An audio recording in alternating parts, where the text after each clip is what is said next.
Today's story is Switch of Hands by GhostInk. The sound of ravens could be heard through the midday sun as it glazed upon the woods. One raven stood up on top of a building, cawing as it spoke. The place was abandoned, left with nothing but emptiness and the little graffiti that was sprayed among the hollow walls. What little life there was soon interrupted by the sound of a vehicle, a van, coming out of the woods. The dark colors on it almost appeared as if it were a shadow on the ground. Stepping out of both of the driver and the passenger seat were two men. They looked no older than 25. Walking to the back, they opened the back door, revealing a woman with a smile on her face. "Finally we arrived, huh?" she asked. Haru was being a little frustrating with the directions, but yeah, we're here, one of the men explained with a smirk. "Excuse me? You wouldn't listen to me, Kai," Haru called out with an annoyed look. "Calm down, Haru, I'm only messing with you," Kai said, before turning over to look at the woman. "Anyway, Akari, how's the equipment coming along?" "Well," she began, "besides the few bumps she went over, everything is in tip-top shape." "Fantastic. We can start soon." "Arigato." Haru thanked her. "Should we go ahead and set up the cameras?" Kai asked Akari. She then shook her head. "Not yet. Remember, Umi is coming in a little bit. Still, it would be best to go ahead and get a start, and maybe that way we can get a little sneak peek if anything else happens," Kai pointed out.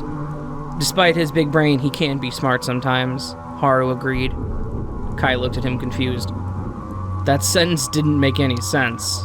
You alright?" Kai started to chuckle. "It's the meme. Have you been under a rock?" "Akari, you know what I'm talking about, right?" She shook her head once again. You know what? Let's just go ahead and set up the cams." Haru went ahead and grabbed a few cameras before heading on inside the building. Kai wasn't far behind him. A little bit after setting up the few cameras they brought inside, Kai found Haru once again. He seemed to be looking out the window, which made Kai curious as to what he was looking at. "Do you see something?" Kai asked him calmly. Haru jumped a bit, but put on a smile quickly. "No, just find it weird for a window to be here," Haru explained. "Since you're the guy wanting to come here, what was the building used for?" "Honestly, I'm unsure. I only discovered this place recently. There was nothing about it on the internet or anything. Just abandoned and empty." From the looks of it, though, definitely could see it being a hospital. Haru thought for a moment. "A hospital here doesn't make sense. But the world is a crazy place," he finally said. "Definitely too many unanswered questions," Haru jokes. "Anyway, we should head back and meet up with Akari," Kai suggested. "Yeah, you're right. We gotta see if the cameras are set up right and if Umi actually came this time." They both began walking down the stairwell while still continuing their conversation. "I never understood why she likes that guy," Haru said out of the blue. Kai just smirked and chuckled under his breath. "Still have a crush on her after all these years?" Haru pointed out. No, he said, embarrassed. "I'm not judging, man. Gotta give you props on the commitment." "Thanks, I guess." Walking outside, beside the van, there could be seen a lime-colored car. Haru and Kai both nodded to one another, knowing who it was that had arrived. Within the van, Akari and Umi looked upon the cameras, making sure that everything wasn't out of order. Umi stayed close with Akari, giving an occasional smile when he looked back to her. Turning to talk to Akari, Umi was soon interrupted by Kai and Haru. "Alright, Baka, what took you so long this time?" Kai asked with a smirk. Umi rolled his eyes at the remark. "Honestly, do you want to know?" Umi asked. "No, not really. Just giving you a hard time." "Anyway, are the cameras good and running?" Kai asked Akari. She nodded. "Running pretty smoothly. Hopefully this time we actually catch some ghosts. Past few investigations haven't been exactly successful." They continued on their conversation, while Umi had a thought that he couldn't quite wrap his brain around. He turned over to Akari with a curious look. Akari, how did you find this place? It's not even on the map, or anything you could look up online, Umi asked her. Honestly, I was just driving around and found a road that I've never seen before, which led to here, she responded. I wonder why a hospital would be this far out of town. Doesn't even seem that logical now that I think about it, Haru commented. This spells paranormal all over it, Kai said with a smile. Well, let's see what we can get before it gets dark, Umi said, and the group agreed. Kai and Haru grabbed some equipment and went ahead and ran inside. Umi grabbed a walkie-talkie and another object. Before leaving, he gave a gentle kiss on Akari's forehead before going off himself. Kai and Haru were upstairs looking around and explored the area. Lots of rusted-over wheelchairs and bed frames could be seen in most of the rooms. Haru walked into a room which had a single window. It was broken, with shattered glass still on the floor. Looking around and then taking a picture or two before leaving. One step out the door, he heard a noise behind him. He jumped a bit and turned around. He watched, eventually hearing the noise that came from beneath the bed. Haru gulped before looking down, only to be jumped by a raven flying towards him. He cried out when Kai ran to him in panic. What's wrong? Kai asked worriedly as he saw Haru on the floor. Yeah, just a blackbird came out of nowhere and flew at me, Haru explained. Jesus, we're hunting ghosts and you're over here on the floor because of a bird? Kai laughed. Getting annoyed, Haru pushed past Kai. Still, Kai continued to laugh behind him. Umi walked around the first floor, continued exploring the old building, seeing what was there. He had never been to an abandoned hospital before, and it made him realize how empty such a place could feel. He took out his walkie-talkie, and right before he could speak, he thought he saw a figure walk by. Looking up, he saw a camera was placed near him in the same direction of the figure. Hey, Akari, he called. Yeah? She asked curiously. Did you see anything on the camera? No, did you see something? Probably just my mind playing with me. Just wanted to make sure. Walking forward, he heard a slight gasp from his walkie-talkie. He quickly pulled it up to his mouth. Akari? He called. I looked closer. Don't go forward. There's a person right behind that corner in front of you. After saying that, Umi heard a low giggle from the corner. Nani? Umi said under his breath. The person walked from behind the corner with a smile on his face. He wore a white hoodie, a knife in hand, long black hair covering one eye. The sun barely grazed onto his face, enough to show his eyes glaring red. Who the hell are you? Umi said while backing up a bit. I've been watching closely.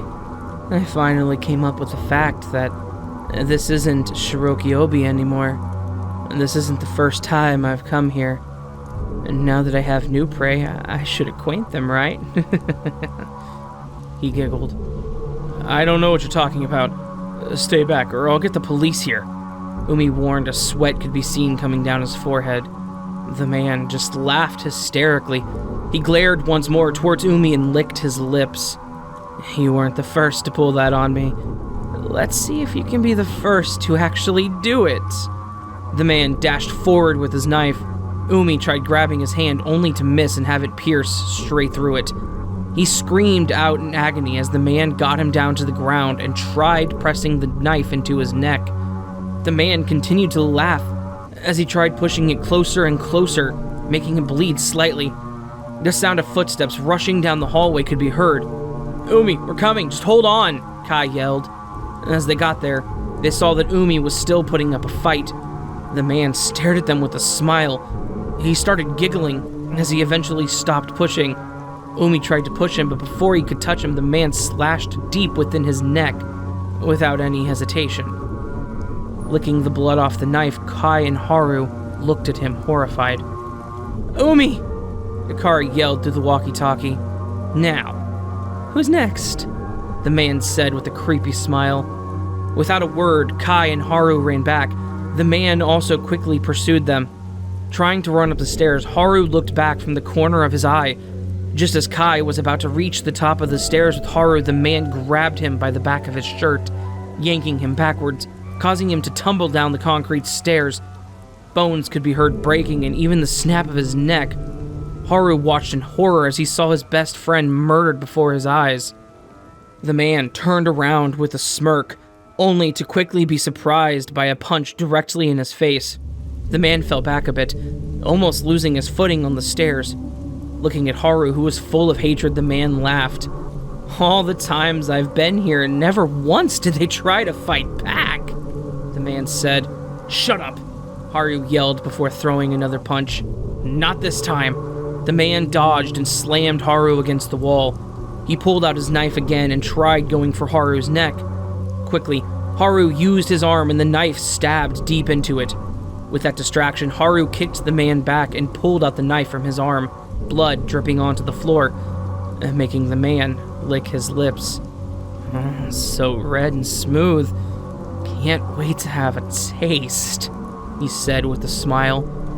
Haru then tried swinging the knife himself, only to be tackled against the wall once again. The man punched Haru's face, grabbing the knife back. The man jumped back a bit and analyzed where to go next.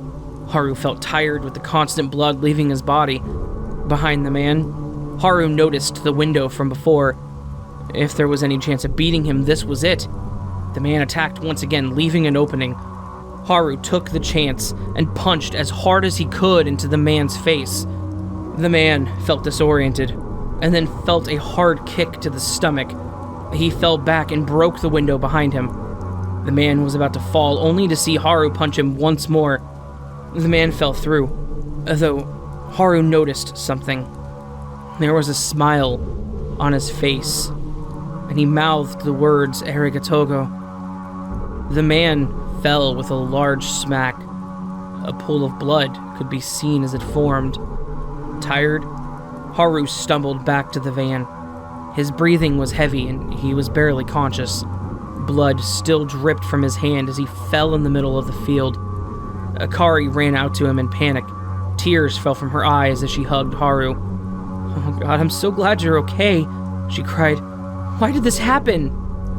His shoulder felt wet and cold as she cried. Haru placed his hand on the back of her head and patted her hair. "It's okay. Everything will be okay," he said. She then gasped as she felt the coldness of a blade pierce her back. "Everything will be okay, Akari," he said once again. She turned briefly and saw the glare of his red eyes. She then slid off him and slumped to the ground without another noise. Poor soul. It was fun while it lasted. He chuckled. He then sat up and realized blood was still dripping from his arm. "This man killed me? Interesting. No matter. Should only be another few minutes before I go home." He looked up when he heard a noise. "Oh, who decided to stay?" He smiled. Then a dart shot him in the shoulder. Nani?" More and more darts were shot at him, causing him to fall onto the ground. His mouth began to foam up. He was still conscious, but barely. Several men in uniforms came out of the woods. One of them crouched down and analyzed him. Lifting up the sleeve, the man tagged Haru's shoulder. "All right, sir. Subject, Jeff, is captured," the man said. "Good. Wrap him and put him in the container before he's able to move again." Two men nodded and began wrapping him in a weird material. Carrying him away, the commander looked at the building once more. "So," he began, "they can come back more than once."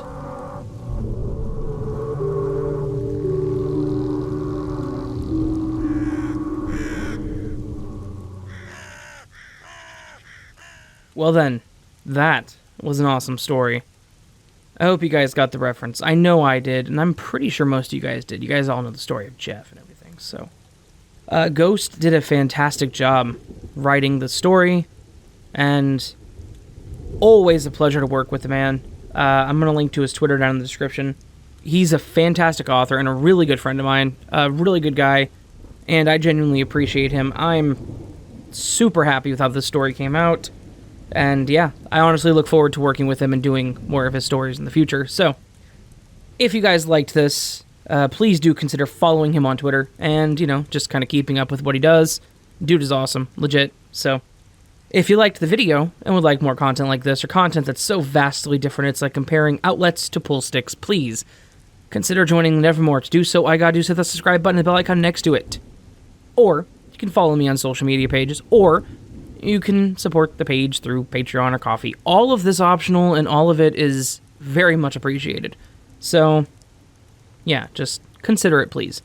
If you decide to do none of it, that's fine. Just as long as there was some consideration, it would be greatly appreciated. Yeah. I hope you all have a good weekend. Today's going to be a busy as hell day for me, so tomorrow too, probably. And then next week is busy. It's always busy. That's my life. My life is busy. Alright, guys. I hope you have a good one. I'll see you in the next video. Much love, and until then, sleep well.